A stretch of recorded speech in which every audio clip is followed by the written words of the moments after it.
Selanjutnya kita ke informasi Piala AFF 2024, Saudara. Stadion Manahan Solo, Jawa Tengah diajukan PSSI sebagai markas timnas Indonesia saat tampil di Piala AFF 2024. Ketua Badan Tim Nasional sekaligus manajer Timnas Indonesia Sumarji bilang, Stadion Manahan telah diajukan sebagai home base Indonesia dalam turnamen Piala AFF. Pengajuan perubahan venue telah dilakukan dan PSSI akan mengumumkan perubahan itu secara resmi.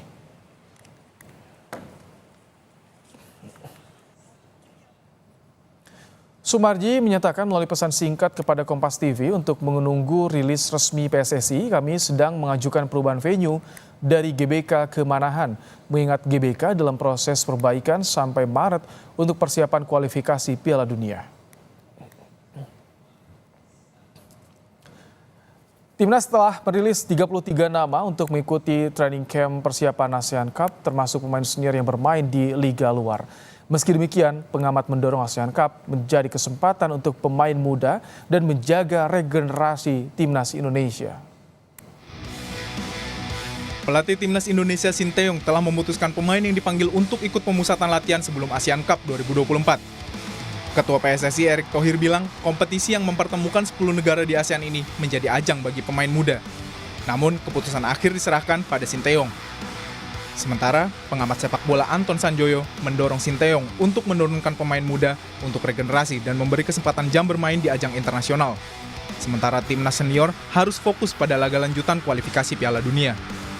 Ya umurnya aja muda, tapi mereka udah senior, udah istimewa gitu loh. Jadi nggak perlu dikasih jam terbang lagi di kelompok yang junior kalau menurut saya ya. Karena biarkan dia konsentrasi untuk Indonesia senior gitu loh. Nggak usah diturunkan lagi di Piala AFF. Dan Indonesia kan memang belum pernah juara lah. Tapi apa kita ini butuh juara di level AFF gitu ya? Menurut saya udah nggak butuh lagi. Indonesia sekarang harus konsentrasi di kualifikasi Piala Dunia. Menurut saya ini ya egonya Sintayong lah ya. Karena kan dia belum pernah meraih juara dalam tanda kutip itu loh. Asisten pelatih Timnas, Nova Arianto juga telah memantau sejumlah pemain yang telah dipilih Sinteyong. Melihat pemain-pemain yang kita persiapkan untuk di AFF ya, karena kebetulan dari Persija, dari Persebaya banyak pemain-pemain yang masuk di pemain yang akan dipanggil sama Coach Sinteyong. PSSI telah merilis 33 nama yang dipanggil untuk mengikuti training camp di Bali. Dari 8 pemain senior, ada 6 pemain yang berkarir di kompetisi luar negeri turut dipanggil. Seperti Asnawi Mangkualam yang bermain di Port FC, Pratama Arhan pemain Suwon FC, dan Justin Hubner yang main di klub Inggris Wolverhampton Wanderers U21. Pemain lainnya adalah Rafael Strijk yang bermain di Brisbane Roar, Marcelino Ferdinand yang main di Oxford United Inggris, dan Ivar Jenner dari FC Utrecht. PSSI menjadwalkan training camp para pemain untuk ASEAN Cup atau lebih dikenal dengan Piala AFF ini pada pekan ini sebelum tandang ke markas Myanmar. Tim Liputan, Kompas TV. Jelang pemusatan latihan di Bali untuk Piala AFF, kita bahas kans pemain muda yang telah dipilih Coach Sinteyong bersama pengamat sepak bola Gita Suwondo. Selamat petang, Bung Gita. Selamat petang, Ibrahim. Ini pertama bicara soal home base yang diajukan pindah dari GBK ke Manahan Solo. Ini tidak akan mengurangi antusias supporter nantinya, Bung Gita?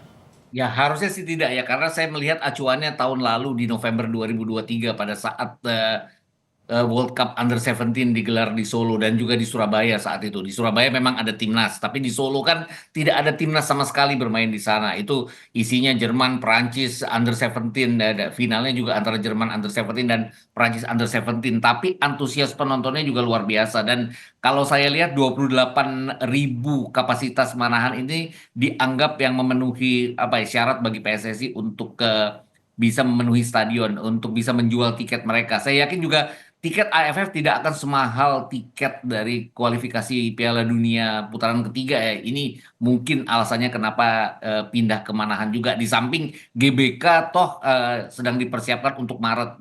Rumputnya dipersiapkan untuk Maret tahun depan. Tapi ada juga berita yang mengatakan bahwa jika kita lolos ke semifinal dan final, di mana semifinal dan final akan dimainkan home and away, GBK juga akan menjadi salah satu ajang untuk kita menjadi tuan rumah nantinya. Ini di Solo berarti 2 pertandingan di fase grup ya, Bung Gita? Ya, betul. Dua pertandingan di fase grup. Yang pertama nanti tanggal 12 pada saat kita menjamu Laos. Kemudian terakhir yang mungkin penentuan siapa yang lolos ke semifinal pada saat kita menjamu Filipina ya. Ini juga ya lawannya kan Laos dan Vietnam dan Filipina. Filipina. Tanpa mengurangi arti dari dua negara tersebut, mungkin juga dianggap bahwa ya mau tidak mau harga tiket harus diturunkan dibandingkan dengan pada saat kita menjamu Jepang, Arab Saudi, mungkin nanti Bahrain, mungkin Oke. Cina dan sebelumnya pada saat kita menjadi tuan rumah kualifikasi Piala Dunia. Hmm. Bicara soal rilis pemain dari Timnas, 33 pemain sudah dipanggil. Ini Timnas U22, Bung Gita. Bagaimana Ya. tanggapan Anda soal ini? Saya sebenarnya pada saat Under 22 dipastikan akan menjadi pengisi tim nasional kita agak meragukan juga ya. Kenapa? Meragukannya karena memang kita tidak target seperti yang dikatakan oleh Pak Erick Thohir bahwa kita memberikan yang terbaik. Dia tidak mengatakan bahwa kita harus juara. Tapi kan banyak sekali masyarakat menganggap kita belum pernah juara. Kenapa kita tidak berusaha untuk menjadi juara? Kalau ada yang mengatakan bahwa ya kita toh lolos ke putaran ketiga Piala Dunia, kualifikasi Piala Dunia. Kita sudah 2 kali berturut-turut lolos ke putaran final Piala Asia. Tapi apa salahnya kita meniru Vietnam dan Thailand untuk menjadi juara AFF? Nah, dengan Under 22 ini kan peluangnya agak berkurang ya kalau kalau saya lihat. Tapi kemudian Sintayong kan memasukkan 6 nama yang sudah menjadi pengisi timnas senior ya.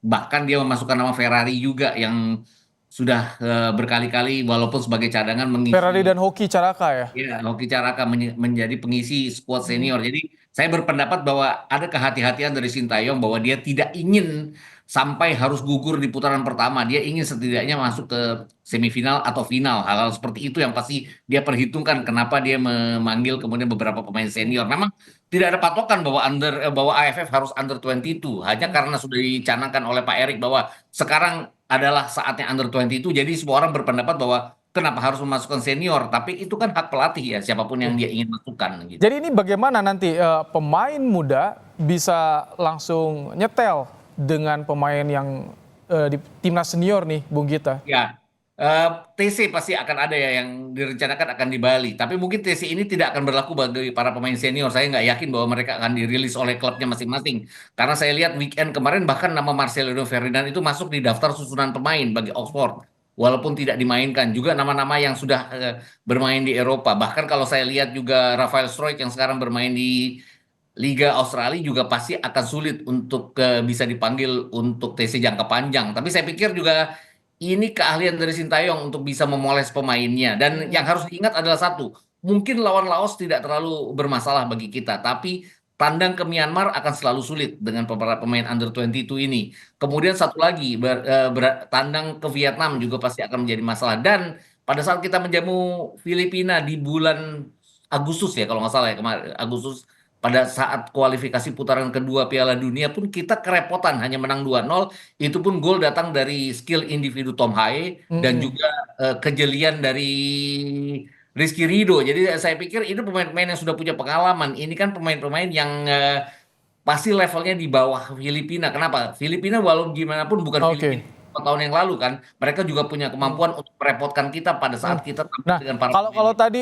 dengan berbagai perhitungan yang tadi Anda sampaikan, sebetulnya kita prioritasnya mana nih? Regenerasi atau target juara di AFF sebetulnya Saya yang saya harus. nggak yakin, saya nggak yakin target juara. Saya pikir ini untuk regenerasi, untuk siapa yang nanti akan terpilih. Karena tahun depan kan ada SEA Games, itu Under 23 jelas. Kemudian ada Piala Asia Under 23 juga. Ini pasti sudah tidak bisa memakai beberapa pemain yang kemarin sampai lolos ke semifinal Piala Asia Under 23. Jadi pemain-pemain inilah yang nantinya akan diusahakan untuk bisa bermain cukup baik untuk bersaing dengan saingan-saingan kita di Asia nanti pada saat Piala Asia Under 23 atau SEA Games nanti tahun 2025. Oke, terima kasih Bung Gita Suwondo untuk Sama-sama. ulasannya di program Kompas Petang sore hari ini.